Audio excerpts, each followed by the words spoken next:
Welcome back to SEO Conspiracies to talk about how many words do we need per page? Where does it come from, this 2,000 word limit? Was there some people sort of do studies, don't they? And put down words per page. And I think it's kind of interesting because it's patently bollocks. But when you start looking at the search results, it's increasingly rare that you find a very simple, five line, piece of content in the results. Well, you know as much as I do that correlation doesn't mean causality. All the Nobel Prizes eat chocolate. It's not because you eat chocolate that you're going to become a Nobel Prize. Yeah.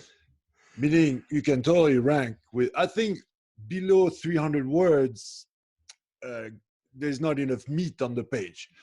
Yeah, but you can rank with a page with an image and 300 or 500 words. Yeah. Before the longest page, if you got, I mean, that's gonna play out with PageRank with links. You gotta push the page with links. Yeah, I think the main thing here is it's very hard to convey enough topical information around ideas without a certain number of words. So InLinks looks at the number of words on average for a given phrase, and it kind of takes that information, and then one of its recommendations is increase your word count to 150, to 1,400 words or whatever. Which annoys me. I know it's my tool, but the content optimization tool is a great tool. But I don't think it's the number of words that's the important thing. It's a number of topics that you're going to need to talk about to properly be the authority for that search, that the authority answer for that search. So if it's a very nebulous concept that very few people know about or write about, say, what are the shops in Dixon's village, then probably there's not that many people that care, and it's only the shops that are doing any kind of optimization. So you've only got 4 shops over there. So, it's you can say things quite simply. The shops in Harlington are this, and this. But I think that as the concepts get more generic, the authority and the quality of response you have to give has to be much more complete. And so the other ones in the list that are ranking for that phrase or idea are using much more topically related ideas and explaining those ideas. And it's hard to explain a topic in just a couple of words. Sure. So if you've got to answer the query by giving 100 topics, explaining 100 topics, that's going to be a lot more content than if you can explain the idea using only 3 topics. So that's where the word count seems to come from, in my opinion. Exactly. In my opinion, do you think I'm talking bollocks? No. It's what I think is maybe let's take it out of just this SEO perspective, more into content marketing. And if you want to outperform everybody else, well, you gotta bring up a notch your content, not by putting as many 2,000 or 20,000 words, but be a better piece of content than the other ones. Yeah. From a substantial point of view. Yeah. Meaning you gotta explain the thing differently, better, whatever you want, but just and it may not be the words, it may be the quality of the images, because the images may explain things. It may be the videos that are on the page. There may be other things that help to answer the question better. And I don't know how Google integrates the idea of content on a page versus video on a page and stuff. But certainly, answering the question better than the other person is the objective, not writing more content than the other person. And figure out the intent, right? What do people have in the head when they ask the question? And I think the game is about the offer and the demand what you have to bring out and what people are asking. And when they match, that's when the magic happens. But very often I see pages that are not really answering well the intent. But I also see, depending on the topics, and I see like the number one result, it's not even 2,000 words. It's a livre blanc, a white book, right? It's a whole guide. You know, maybe one of the things we should be starting to build tools to do is to try and have a look at your content and see what's semantically irrelevant. So there's stuff you can take away from your content, because there is definitely an upwards trend towards more and more long form content. You know, as people try and write around the subject and stuff, whether they're trying to make the content longer or not, it's happening. Sure. And that's probably not a good thing. But where do you take it away from might be an interesting tool for somebody to write. Well, inlinks is definitely very powerful to tell you, even if that doesn't really matter how long is the content, what's more important with a tool with inlinks or rank for win, to put the proper words on the page is the most important thing. The context around the keyword. We've talked about it, and we're going to talk about it over and over again, because that's the key to be able to bring out the context and help Google to understand that you are the most relevant, not because you repeat something or you have a long piece of content, but just because you explain something well to a robot, to a machine, and the machine needs this is what I call the contextual environment around the keyword. But absolutely. And then maybe to give a simple advice, let's say that yes, no problem, you can if you order content, right, you need to brief the writers, and you say, okay, do I want 500 words? Do I want 2,000 words?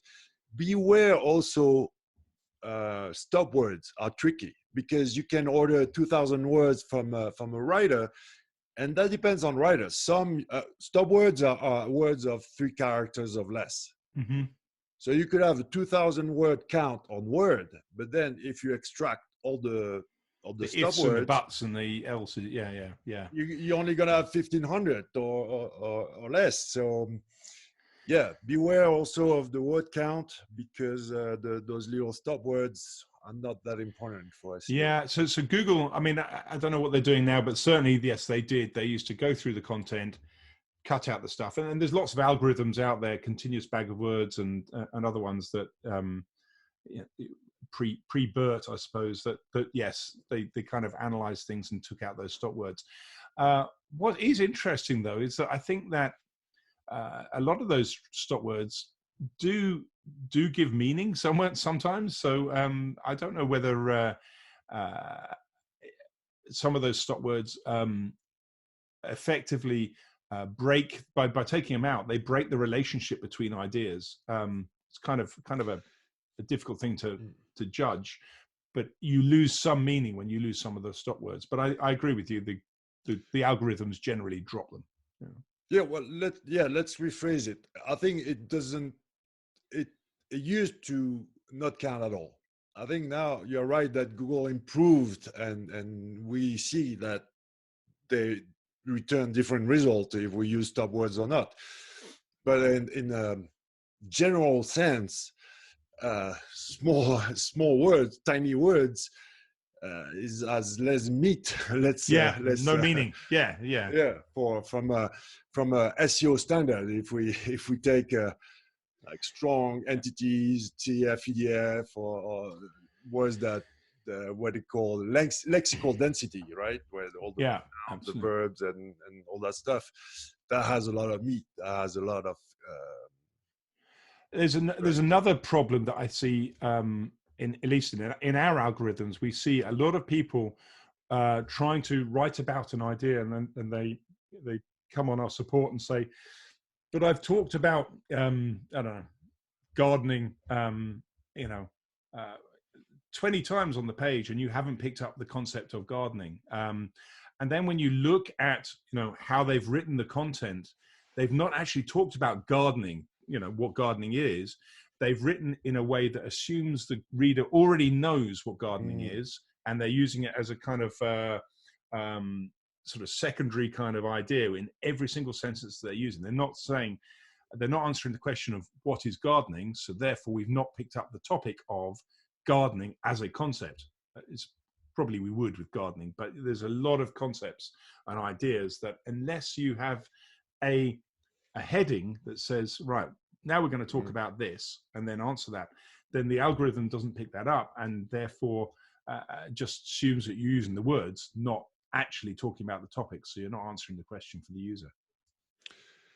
Also, maybe the problem with tools is that they're going to analyze the whole content. And my tip is at least the beginning, the first 500 words, be very good at explaining the topic. Maybe you could be less precise along the way at the end of the piece of content, but at the beginning, you gotta be sure that the robot in front of you, or even the user, human, understand what the hell you're talking about.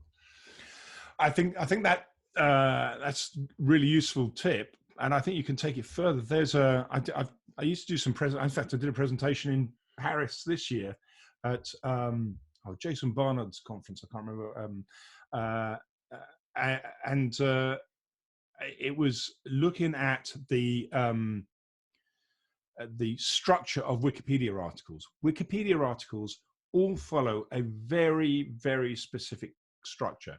They start with disambiguation of ideas, so that if you've come across a word and it could mean 3 or 4 different things. I used virtual reality as my test, and there's virtual reality is not augmented reality. Go to here for augmented reality and this kind of thing, and then a story, and then an image, and then and so the blocks of every single Wikipedia article are exactly the same, and I find that quite interesting because it allows Google to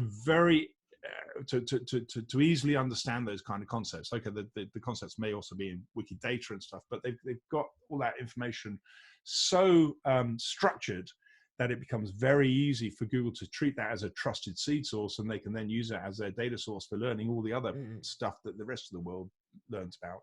So basically structure. So to your point, those first 300-500 words, yes, but those first 2 sentences also incredibly important. Yeah. Well, if you play the mystery game, mystery word game with Wikipedia, let's say you take the first 2 or 3 sentences on anything and you remove the keyword, Wikipedia does a great job at playing the mystery word game. Yeah. So you change virtual reality to insert keyword here, and it'll be obvious what it's about. Yeah, absolutely. So Wikipedia is definitely, well, it's another conspiracy. Does Wikipedia as a bump from Google? Maybe it does, maybe it does not. But Wikipedia does a great job at being relevant on topics just by playing the mystery word game. Well, maybe that's the next conspiracy theory. Then is Wikipedia is Wikipedia